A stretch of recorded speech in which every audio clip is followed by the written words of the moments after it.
she was staying like within 500 meters of her original house. So just imagine this scenario, although it was after the first years, but for the last 5 years, she's staying in a kilometer range from the area that she used to originally reside with her parents, and they're looking for her all over the place, but she was right there. The search for a kidnapped Mumbai girl ended after 9 years and 7 months on August 4. Puja God was found living 500 meters from her home in Andheri West, Mumbai. At 8:20 pm on August 4, the girl was reunited with her family. Puja God was 7 years old when she had gone missing on January 22, 2013. Assistant Sub-Inspector Rajendra Bhosle of DN Nagar Police Station in Mumbai handled the case of 166 girls who had gone missing between 2008 and 2015. He and his team tracked down 165 of them. She remained girl number 166. Bhosle kept trying to find her even 7 years after retirement. Journalist Smita Nair first covered the story for the Indian Express in 2015. She and Mohammed Thavir shared the details of the case.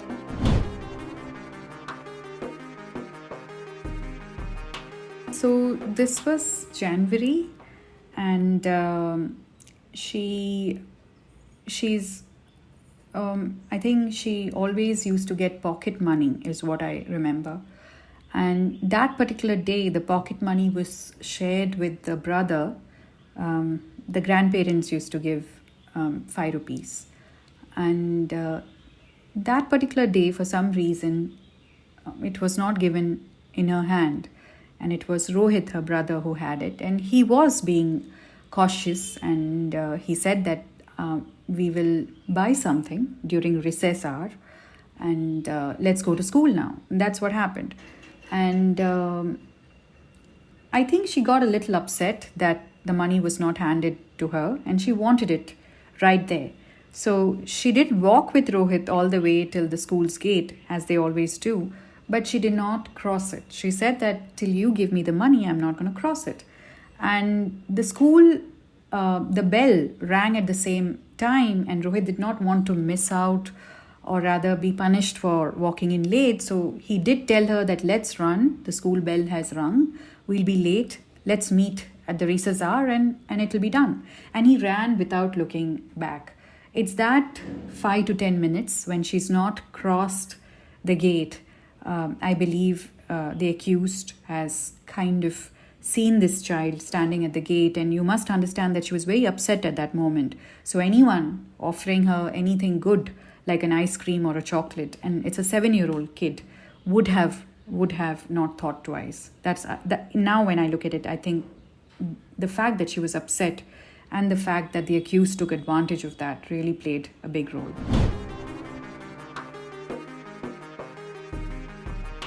The police received a call from the girl's mother and her paternal uncle this Thursday, and they called the police and they said that Pooja has been found. She is working somewhere close to us. She made a video call, and we identified her as Pooja, because you also have to realize that there were a lot of people reaching out saying we know where Pooja is, but they all turned out to be, fake alerts. Like, it was not really the case. So they told the police that no, this time around we have seen her on the video call and she is our girl. She has given us the address where she is working. So the police team then kind of worked with the family, told her to tell the girl at around to meet them around 8:20 p.m. on Thursday. They met her below the society. She was now working as a babysitter. She had come down on the pretext that she's taking the kid for some fresh air. And the police team sent the girl's mother and her uncle ahead. They identified her. The police was standing, was hiding at some distance so that not others were not alerted. Once they got a confirmation that this is the girl, then they kind of spoke to her, went to her house, arrested the guy who had kidnapped her, and registered a case. And then the police formalities began.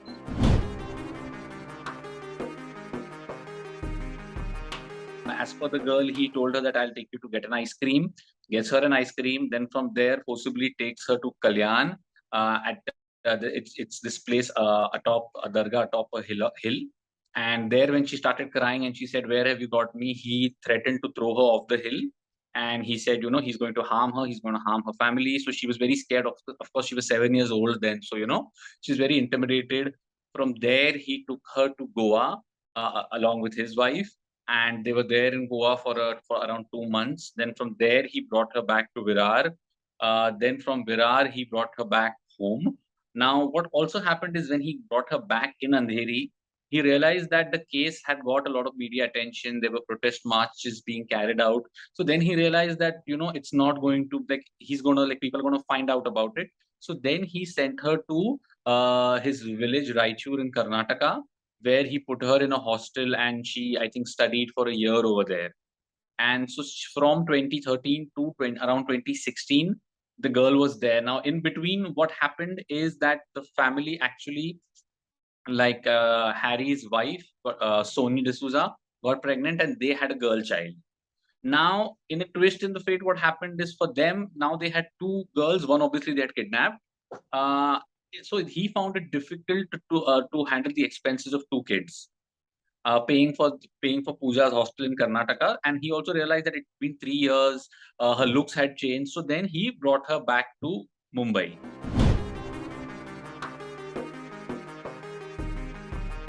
One has to kind of doff your hats to, ASI Ravindra Bhosle. He was really someone, like I said, missing persons cases. But you have seen in the force that, you will find cops who will make it their mission to, to solve particular kind of cases. Like even when it comes to missing persons cases, there are cops. There is another ASI Pandey, and there are a couple of cops who really make it their mission to kind of ensure that missing children and all are reunited with their parents.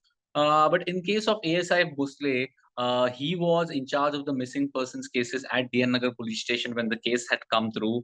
And as my then colleague Smita had reported that, he had managed to reunite all the cases that were under him. There were a total of 166 cases, and in 165 cases, he had managed to reunite the missing person with the family members. And so this was, now she's called girl number 166 because this was the last case, and he was struggling to kind of ensure that he is able to reunite her with her family as well. He was going to be retired in 2015. He wanted to ensure that he solves this case, and he really, he would meet her parents. He would check data of other states. He would carry her photograph along, and he absolutely left no stone unturned to kind of find this girl. But unfortunately for him, he retires in 2015 with just one case unsolved. And such was his dedication to it that even after his retirement, he kept looking for the girl. He kept meeting her parents. Every time there were cases across the country where the police had managed to bust a human trafficking racket, he would calculate the age and he would be like, Pooja would be of this age, and whether there are any victims, he would try to find out through reporters, through police. And so he kept at it. And when I spoke to him after the girl was found, and I said, so he told me that, listen, this is more about about humanity, that I'm a human being and I'm looking for another person.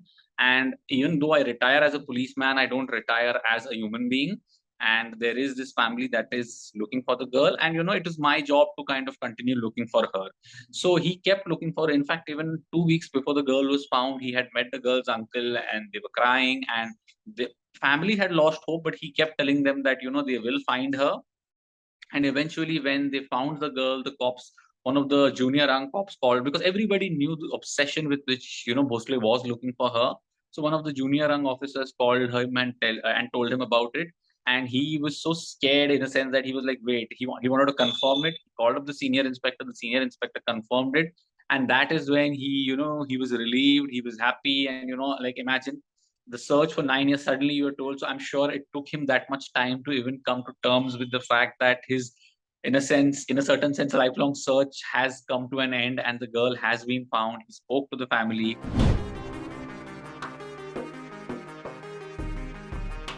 It is the guy, Harry D'Souza, who kidnapped her, and the wife who concealed the kidnapping.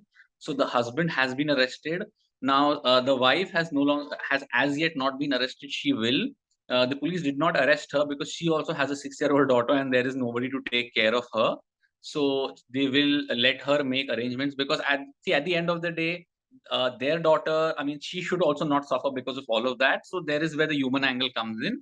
So they will, I believe, wait for them to hand over the girl to somebody else before they kind of place her arrest, because then that minor girl should also not face the consequences of what her parents have done.